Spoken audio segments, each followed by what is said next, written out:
السلام عليكم ورحمة الله وبركاته أعزائي طلاب أولى ثانوي مع مراجعة ليلة الامتحان الجزئية الخاصة بالجرامر يونت 10 11 12.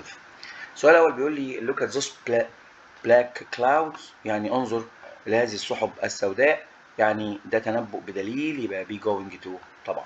السؤال الثاني بيقول لي by 2050، طبعا ده بحلول عام في المستقبل، يبقى ده مستقبل تام، يبقى will have والتصريف الثالث. expect يبقى على طول انا مغمض will. our last lesson ده مواعيد ثابته، يبقى finished الحصه الاخيره. السؤال الخامس بيقول لي we studying the ing this book ادي باي وزمن في المستقبل، يبقى ده مستقبل تام، يبقى الاجابه will have finished. السؤال اللي بعده باي تاني by the time you get home، لما بحلول الوقت اللي هترجع فيه البيت، ده مستقبل تام، يبقى will have cleaned. I predict يعني تنبؤ في المستقبل بدون دليل، يبقى will be. Number 8 I can't talk at the moment، مش هقدر اكلمك دلوقتي، يبقى ده مضارع مستمر لانه حدث يمنع حدث، يبقى I'm doing، انا بعمل الواجب. السؤال اللي بعده بيقول لي we probably، يبقى will وانا مغمض، لان probably ظرف من الظروف اللي بتيجي مع will. السؤال اللي بعده she has decided يبقى be going to، يبقى is going to study. طبعا decided بنتكلم عنها يقرر، قرار، يبقى ده قرارات مدروسة، يبقى be going to. don't be late ما تتأخرش، الأتوبيس ده ميعاد أتوبيس، يبقى أتوبيس leaves، ميعاد أتوبيس ثابت. I'm really hungry ده دليل إنه جعان، حتى لو في كلمة أو فعل يدل على will، لكن ما دام في دليل يبقى be going to، يبقى أنا هطلب أكل. زي to Tokyo next week the flight أي بص book أهي book ticket، يبقى are traveling. اللي بعده we shop، طبعا shop ده فعل، وفعل عايز قبليه ده مصدر وعايز قبليه to أو will، طبعا will be ما تنفعش، طبعا will be ما تنفعش لأن هنا will be ده مصدر ومش هيجي بعديه مصدر تاني، وهنا going to ناقصة verb to be قبلها، وhaving أصلا مش زمن، يبقى الإجابة عندي هتبقى are going to. السؤال اللي بعده بيقول لي محمد says اس اهي، ما دام في اس اهي يبقى أنا كده وأنا مغمض هروح للمضارع، يبقى جاز. السؤال اللي بعده 16 بيقول لي حسن asked ده ماضي، لما يجي لك ماضي دور على الماضي وانت مغمض. ايه الماضي هنا؟ طبعا مفيش حاجه اسمها did stay لان ده سؤال، انا ما عنديش سؤال، انا حتى لو هو سؤال بحول الجمله خبريه، يبقى خلي بالك هي وير، بس ده reported فبتحول الجمله الخبريه، يبقى دي غلط ودي غلط، انا اسف، لا طبعا هنا في ما عنديش، طبعا ما عنديش حاجه اسمها did، ما عنديش حاجه اسمها did stay طبعا، لانه ده هيبقى معناه التاكيد في الماضي، وفي عندي ماضي تاني اللي هو was staying، طبعا ده سؤال ما ينفعش، وده مضارع ما ينفعش، يبقى مبدئيا انا عندي was staying. طب ليه was staying؟ لان اساسا انا عندي then، وthen دي اصلها كان now، وناو مضارع مستمر يتحول للماضي المستمر، was were ing. she apologize بيجي بعدها ing، بعدين الافعال اللي قلت عليها في الشرح انه في عندي برضه افعال خاصه يجي بعدها ing مباشره او to المصدر مباشره زي promised، يبقى apologize بيجي بعدها ing، يبقى انا عندي coming او not coming، فهو بيعتذر انه ما جاش، يبقى not coming. السؤال اللي بعده بيقول لي she explained، هي شرحت وفسرت ان هي to come and see me the following week، ده مستقبل اللي هو اصلا next week، يعني عايز مستقبل ومحول، مستقبل محول يعني دي مضارع ما تنفعش ودي مضارع ما تنفعش ودي مستقبل ما ينفعش، يبقى was hoping اللي هي اصلا كان is hoping. she admitted that her sister، هي اعترفت ان اختها ساعدتها، هتلاقي عندك that afternoon يعني اصلها كان this afternoon، وthis afternoon دي من الكلمات الدالة على المضارع المستمر، هتحولها لماضي مستمر يبقى was helping. آدم he would دي كان أصلها will يعني مستقبل، لكن هو برضو مش عايز ده، هو عايز الفعل، فعل القول، هو بيقول لي he would meet me إنه هيقابلني النهاردة بالليل، يبقى هو promised وهو وعدني. السؤال اللي بعده بيقول لي هاجر said that she had gone دي ماضي تام، أصلها كان ماضي بسيط، يبقى أنا عايز ماضي بسيط، ماضي بسيط يبقى previous night اللي هي last night. هتقول لي ذات نايت، اقول لك لا، ذات نايت دي اصلها كان تونايت، وتونايت مش ماضي بسيط. سلوى her parents، باباها ومامتها انها تذاكر كويس، يبقى وعدتهم a promised. he said that، هي قالت انها، جملة following يعني مستقبل محول، يبقى will هتحول would. they promised that they، هم وعدوا انهم، خلي بالك هنا في as soon as اهي، و as soon as بيجي قبلها مستقبل وجاي بعدها مضارع يتحول للماضي، وجاي قبلها مستقبل هيتحول لود، كان will ويتحول لود. السؤال اللي بعده بيقول لك I said that، انا قلت انه انا any plans، ما عنديش خطط. طبعا انا مبدئيا بدور على الماضي، ده مش ماضي، ده مضارع وده مضارع وده مضارع، يبقى مبدئيا انا خلاص المساله سهله يعني، ما دام جمله محوله ادور على الماضي. لقيت بقى اتنين ماضي، هنا القصه تقف وتشوف مين فيهم الصح. لكن انت مبدئيا ما دام الجمله محوله ومفيش موانع تحويل، يعني ما عنديش مثلا فعل قول مضارع، ما عنديش جاست ناو، ما عنديش يوز تو، ما عنديش هاد بيتر، ما عنديش ماضي غير حقيقي، ما عنديش فعل ناقص في الماضي، ما عنديش حقيقه، كل ده مش موجود، يبقى الجمله ماضي، يبقى ادور على الماضي. مشكلتك فين؟ مشكلتك انك تلاقي اتنين ماضي في الجمله. he wouldn't be able، هو مش هيكون قادر، هو مش قادر ينام الا، او مش هيقدر ينام الا لما يخلص الواجب، مش هيقدر ينام الا لما يخلص الواجب، يبقى هو قال، يبقى he told. he told عايزه مفعول، يبقى ما تنفعش told. طب asked ده سؤال، say ما تنفعش ده مضارع، يبقى said. ما told دي عايزه بعدها مفعول، لكن هي دي ده فاعل الجمله الثانيه، يبقى ما تنفعش. نروح بعد كده ل عفوا، سؤال رقم 27. سؤال 27 بيقول منى said that، منى قالت انها to be a writer، عايزه تكون رايتر، اللي هي المفروض منى قالت انها عايزه تكون she wants، بس لما تحولها ريبورتد تبقى ماضي، يبقى want. وزي ما قلت لك دور على الماضي، ده مضارع وده مضارع وده مضارع، يبقى الاجابه بتاعتي wanted. she said that her mother، هي قالت ان مامتها، هنا عندي then، then يعني now يعني is helping، تتحول ل was helping. السؤال اللي بعده they promised that they، هم وعدوا انهم، ادي as soon as اهي، دي حلنا قبل كده اللي هي would for. اللي هو سؤال 29. سؤال 30 هي admitted، هو اعترف انه وصل متأخر the night before، night before اللي هي last night. راح فين السؤال؟ اللي هي ماضي بسيط، والماضي البسيط بيتحول للماضي التام فتبقى had arrived. السؤال اللي بعده علي قال انه، جمله هي زي ما انت شايف at the weekend، جمله متحوله، وبالتالي المضارع هيبعد والمضارع هيبعد، دي وايه غلط، يبقى فاضل عندي بي وفاضل عندي سي، بي وسي في 31، يبقى الاجابه didn't ولا had. هو طبعا هو اساسا بيقول انه ما مش عايز يلعب. طب هتقول لي طب ما ينفعش hadn't ليه؟ لان الجمله اصلا كانت مضارع at the weekend، اصلا كانت مضارع بسيط وتتحول للماضي البسيط، ما فيش مضارع بسيط بيتحول للماضي التام. السؤال اللي بعده ندى سيد ندى قالت a moment ago يعني لسه قايله من لحظات، يبقى الجمله هنا مش هتتحول، وبالتالي هتروح تدور على المضارع. المضارع فين؟ المضارع اسم، باين كلهم ماضي. السؤال اللي بعده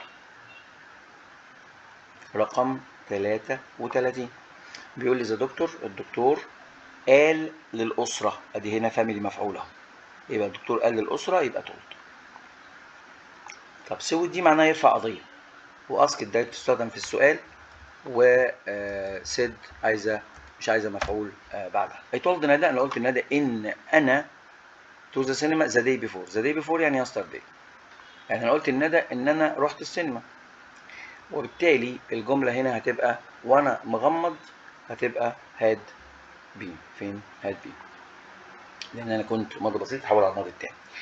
نهى said that، نهى قالت انها راحت نامت بدري، هنا had gone يعني ماضي تام كان اصله ماضي بسيط، والماضي البسيط هنا هيبقى اسف ماضي تام اصله كان ماضي بسيط او مضارع تام، لان هنا مفيش ماضي بسيط في الاختيارات، فهتبقى الجمله ذات نايت اللي هي كانت تو نايت وتحولت الى ذات نايت. السؤال اللي بعده بيقول لي حسن told منى، حسن قال لمنى انها اجمل بنت. المفروض هنا دي صفات درجه ثالثه مع المضارع التام، يعني هنا المفروض هاز، وهذا تحاول تبقى هاد. مساله سهله والدرس لطيف يعني.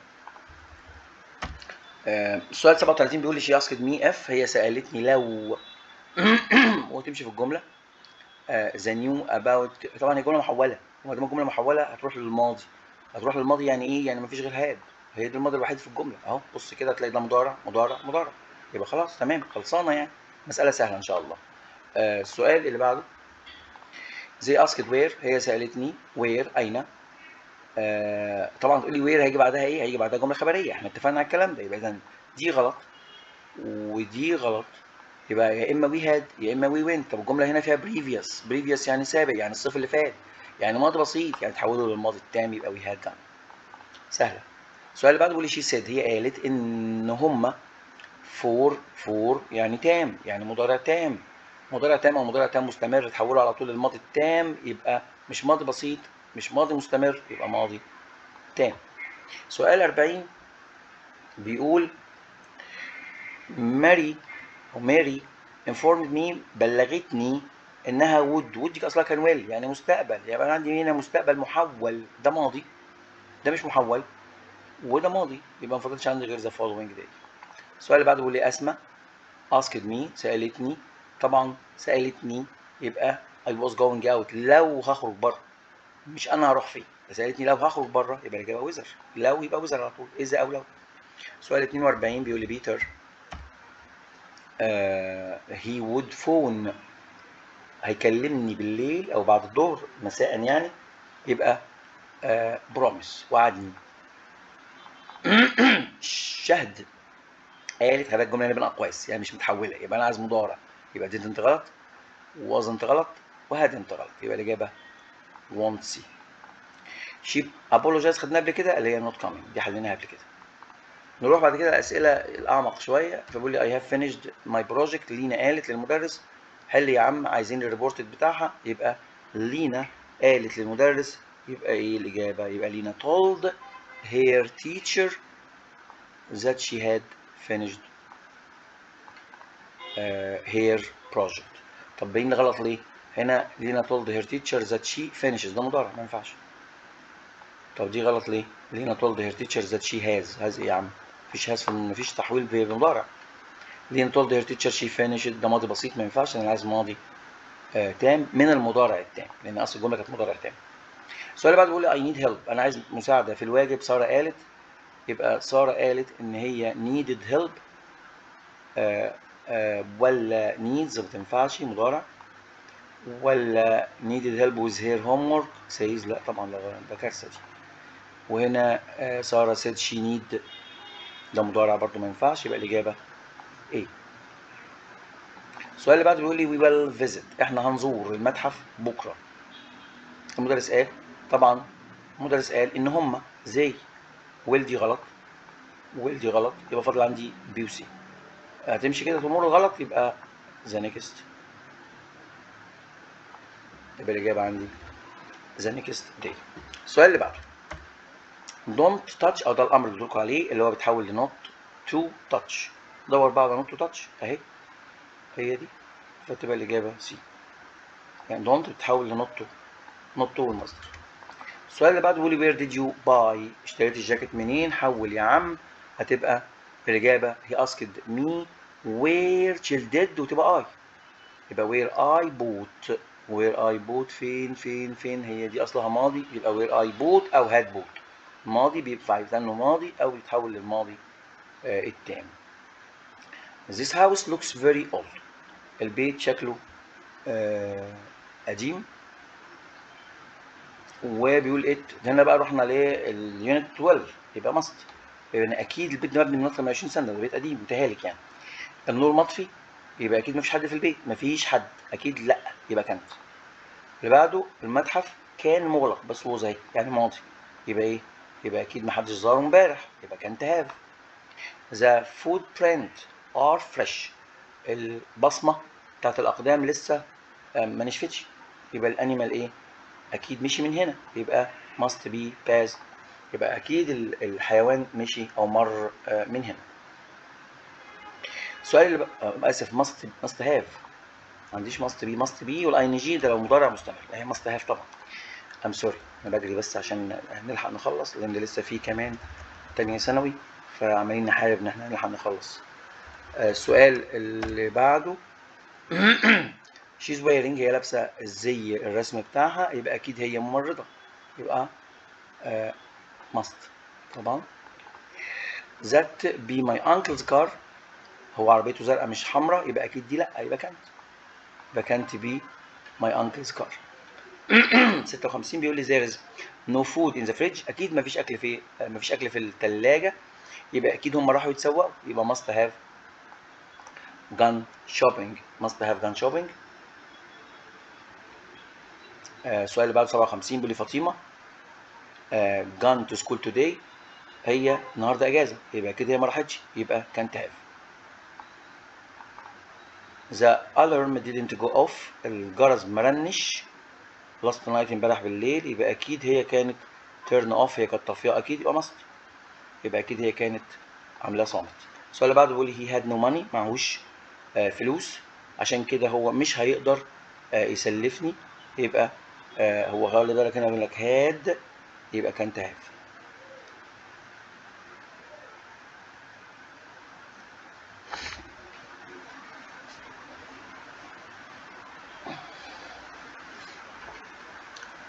فين؟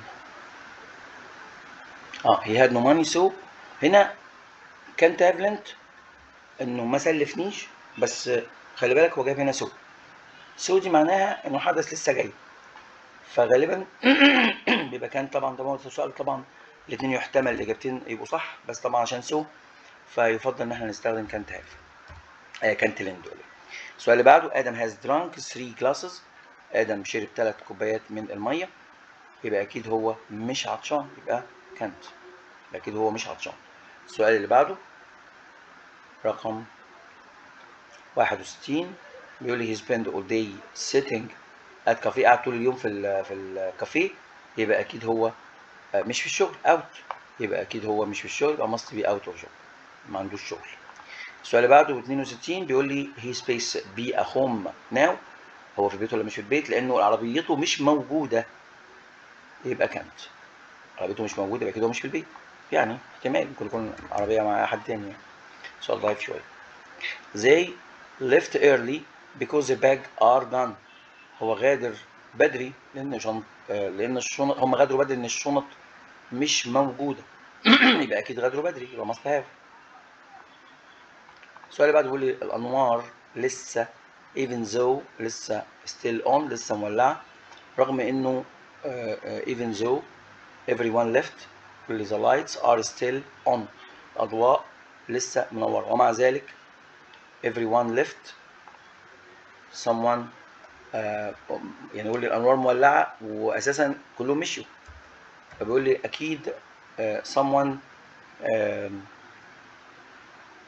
نسي يطفي النور، يبقى ماضي، واساسا هو جايب لي forgotten، يعني هي مساله مش محتاجه يعني، فاكيد هي must have وتصريف تالت. سؤال 65 بيقول لي محمد at school because I haven't seen him there today، محمد اكيد ما راحش المدرسه لان انا ما شفتوش، محمد اكيد ما راحش المدرسه لان انا I haven't seen him there today، انا ما شفتوش النهارده، يبقى المفروض هنا انها تبقى كانت have had at school because I haven't seen، اكيد ما راحش المدرسه، بس يعني هو اكيد ما راحش المدرسه بس ده مش شرط ومش دليل ان انا ما اشوفوش، فهنا الاحتمال اقوى يعني، فهتبقى محمد may have been، احتمال يكون راح احتمال لا، لانه انا ما شفتوش، مش شرط ومش لازم انا اشوفه عشان يكون هو راح او ما راحش يعني. علي hasn't come to work yet، علي ما راحش الشغل ابدا، ما راحش خالص. he has never been late for work، هو ما بيتاخرش، يعني هو طبيعته انه ما بيتاخرش، وما دام طبيعته انه ما يتاخرش وهو ما راحش الشغل النهارده، يبقى الاجابه هتبقى 66 هتبقى علي hasn't come to work yet، he has never been late for work، he must have missed the bus، اكيد الاتوبيس فاته.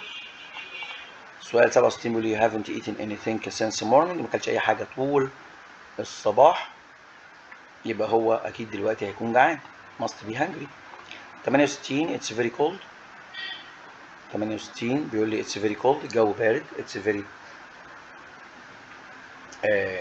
cold outside، الجو بارد بره، لكن الشبابيك مفتوحه، يبقى هو اكيد نسي يقفل الشباك must. السؤال اللي بعده توم written this because it's in the French، هو كتب ده ولا ما كتبوش؟ بقول لك هو باللغه الفرنسيه وهو ما بيعرفش فرنساوي، يبقى هو اكيد ما كتبوش، يبقى الاجابه كانت هاف. السؤال اللي بعده بيقول لي he looks so tired، هو شكله تعبان جدا work very hard، اكيد اشتغل بجد، يبقى must have. سؤال 71 he spaced the roasted beef when we were out، يعني اكيد كلنا roasted beef. he is vegetarian، لا ده هو كمان نباتي، يبقى ما كلش، ما دام نباتي يبقى كانت هاف ايتن، يبقى اكيد هو ما كلش روست، ما كلش لحم بقري مشوي، لان هو كمان فيجيتيريان، يبقى ما كلش. اخر سؤال عندنا بيقول he broke two of the plates، كسر طبقين واثناء ما كان washing، هو بيغسل الاطباق. طيب هو كسر خلاص يعني، فهو كان المفروض يكون حريص اكتر من كده، يبقى ده اللي نسميه اللوم، يبقى should have لوم should have been more careful. نروح بعد كده لأسئلة الريرايت. أول سؤال بيقول لي استخدم I am، والجملة بتقول I intended، أنا نويت، يبقى خلاص المسألة سهلة، هتبقى ما دام المسألة بيقول فيها أنا نويت، يبقى الإجابة هتكون intended، طبعا بتبقى I am. والخط كبير كده ليه؟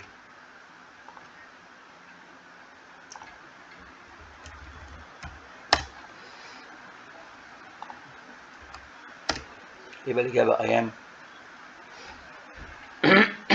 هتبقى الإجابة إيه؟ I am going to study، حلنا الأسئلة دي مع بعض امبارح. I am going to study medicine. السؤال اللي بعده بيقول لي استخدم after، هتشيل once وتحط مكانها after، سهلة خالص، after بيجي بعديها مضارع تام ثم مستقبل، يبقى تشيل once وتحط ايه after في أول الجملة. السؤال اللي بعده بيقول لي he will leave when، هيغادر لما أخته توصل، وقال استخدم until تيجي في النص قبلها مستقبل منفي، يبقى he won't leave، he won't leave until his sister arrives، هو مش هيغادر الا لما اخته توصل.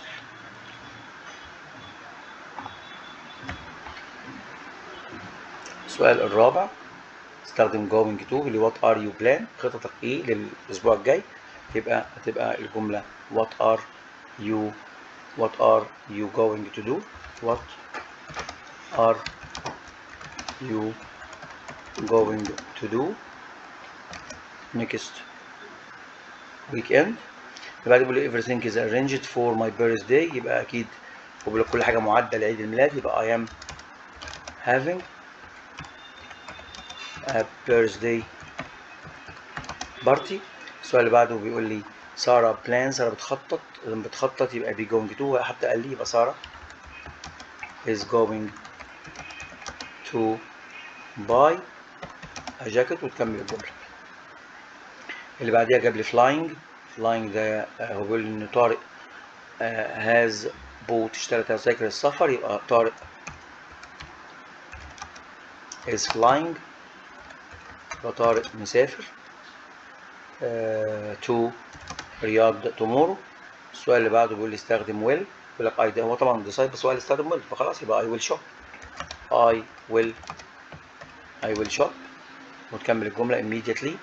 السؤال اللي بعده بيقول لي استخدم going to، بيقول لك he plans، اصلا هي واضحة plans يعني going to donate، يبقى he is going to donate his old clothes to the needy، محتاجين. اللي بعدها بيقول لي I have invited عماد to have dinner with me، أو with me tomorrow، قال لك استخدم عماد في الأول، يبقى عماد is having dinner، عماد is having dinner.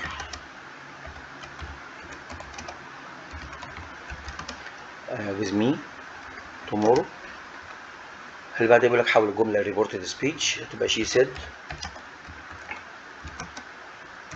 that، وبعدين فريش فود تمشي عادي خالص فريش فود، وتيست هتبقى تيستد جود. السؤال بس احنا بجري عشان يعني لسه في مراجعة تانية سنة ما خلصتش وهم امتحانهم يوم الأحد، فعذرا يعني ان انا بجري. المهم ان الإجابة تكون انت فاهم والإجابة موجودة قدامك، انا بجري في الكلام يعني. السؤال اللي بعده بيقول لي استخدم told، بيقول لي رانيا said to، يبقى رانيا told باسم that. طبعا رانيا يبقى she، وهاف هتبقى had، يبقى that she had one، وكمل الجملة.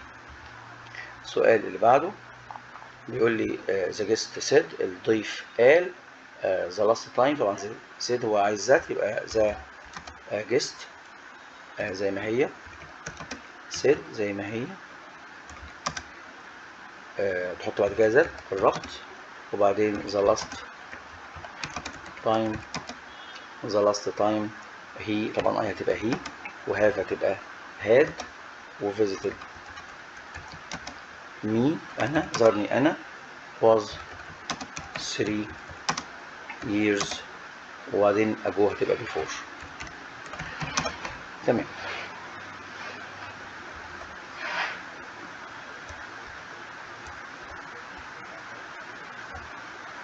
تمام. السؤال اللي بعده بيقول لي منى said that،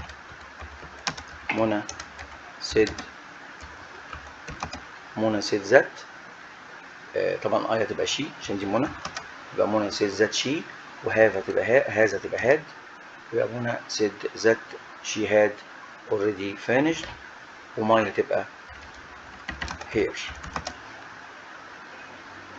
سؤال 15 بيقول لي why did you buy، قال لي استخدم my friend asked، يبقى my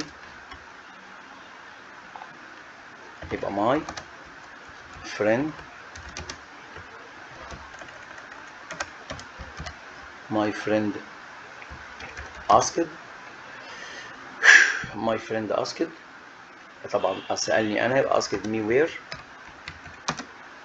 I had، طبعا سألني أنا فهتبقى I had bought، اشتريت الكاميرا منين، وذيس كاميرا هتحاول تبقى ذات، طبعا ذيس بتحاول تبقى ذات، وذات كاميرا. مازن سيد قال لي استخدم هي ووز، طبعا هنحول الجملة اهي. مازن سيد ذات هي ووز ايه بقى؟ مازن سيد ذات هي ووز نفس الجملة بقى خلاص doing، وبعدين ما هتبقى his homework، وطبعا في آخر الجملة now هتبقى then. السؤال اللي بعده قال استخدم warned، يبقى بيحذر، ده اللي قلت لكم عليه الأمر المنفي، يبقى سارة warned علا not to touch، ما تلمسي الحل. السؤال اللي بعده بيقول لي إبراهيم asked me،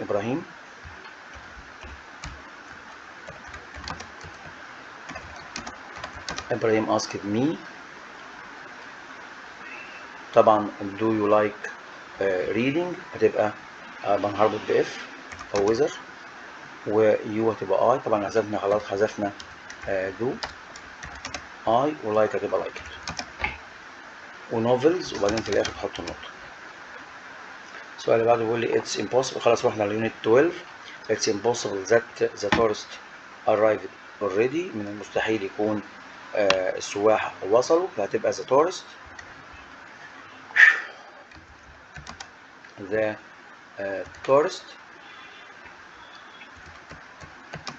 can't، اللي هو مدهاني can't have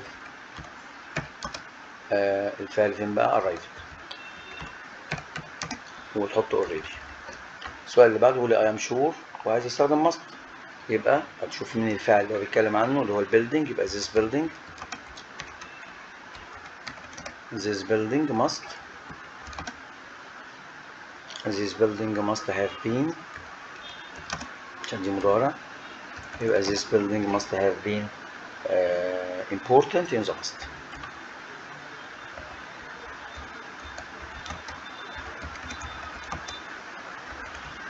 السؤال اللي بعده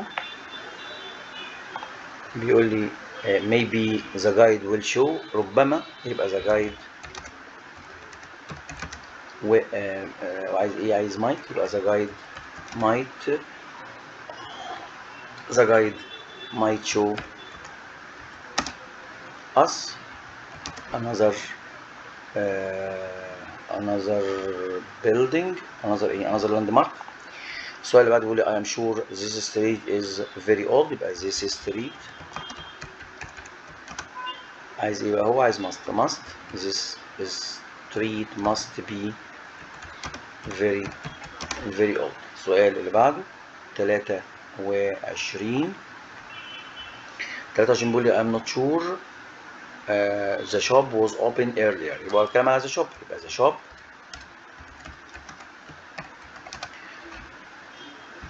might، وعايز might have عشان ده ماضي مش متأكد إذا كان فتح ولا لأ، might have وبعدين open earlier. السؤال اللي بعده بيقول لي استخدم can't، بيقول لك أنا متأكد إنه هو مش في النادي، يبقى he can't be at the club.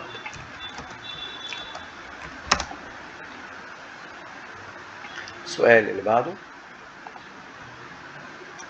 I think، بيقول I think he is at home، might يبقى he might be at home. انت بتشوف هو بيتكلم على مين وبيبقى هو الفاعل بتاعك، وبعد كده الفاعل اللي هو اللي مديهولك يعني. يقول لك the train left، القطر غادر، then وبعد كده we reached the station، وصلنا المحطة. قال لك by the time دي بيجي بعدها الحدث التاني، هو حتى قال لك by the time we reached، خلاص فهي سهلة يعني.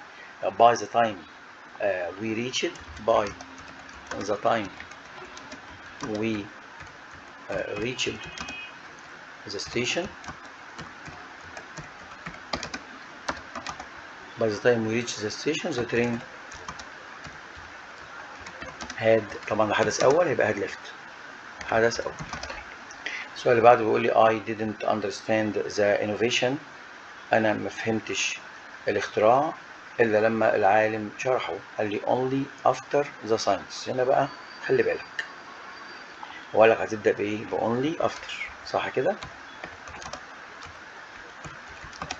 only after هتبقى only after the scientist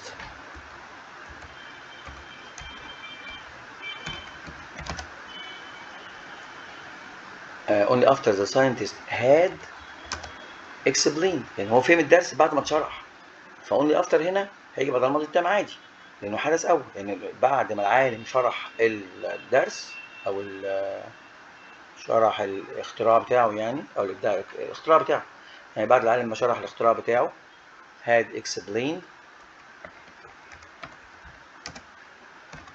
the innovation او the innovation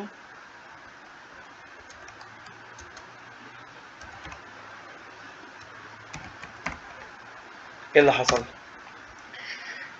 هنا؟ لما بتبدا الجمله بظرف منفي خلي بالك لما تبدا الجمله بظرف منفي بروح للجمله الرئيسيه واحولها لصيغه سؤال، فاونلي افتر جه بعدها جمله ماضي تام ما فيهاش اي مشكله. طب الجمله الثانيه اللي كانت الماضي البسيط اللي هي I didn't understand it او the innovation، الجمله دي هتتحول لصيغه سؤال. طب الجمله دي اصلا ماضي، صيغه السؤال هتبقى ايه؟ هتبقى did فاعل والانفينيتيف المصدر، فهتبقى did I understand it. خلي بالك من الجمله دي كويس جدا. لو بدات الجمله بظرف منفي زي only after وزي not since وزي never، لما تبدا الجمله بظرف منفي الجمله الرئيسيه اللي هي الجمله الثانيه اللي تبقى اضافيه، يعني تبقى مش موجوده مع الرابط، تتحول ل سؤال، صيغه سؤال، هي طبعا بتنتهي بنقطة عادي، بس بتحول لصيغة سؤال، فتبدأ بديد اللي هو الفعل المساعد، وبعدين الفاعل، وبعدين المصدر. آخر سؤال بيقول لي she saved enough money، هي وفرت فلوس كتير وبعد كده اشترت لابتوب. فبيقول لي after، هي أصلا الجملة دي يعني هو مسهلها لك يعني after، فهتبقى after she had saved saved enough money. After she had saved enough money she bought a laptop. كده احنا خلصنا الجزء الخاص بالجرامر. اشكركم، توفيق ان شاء الله، ربنا معاكم.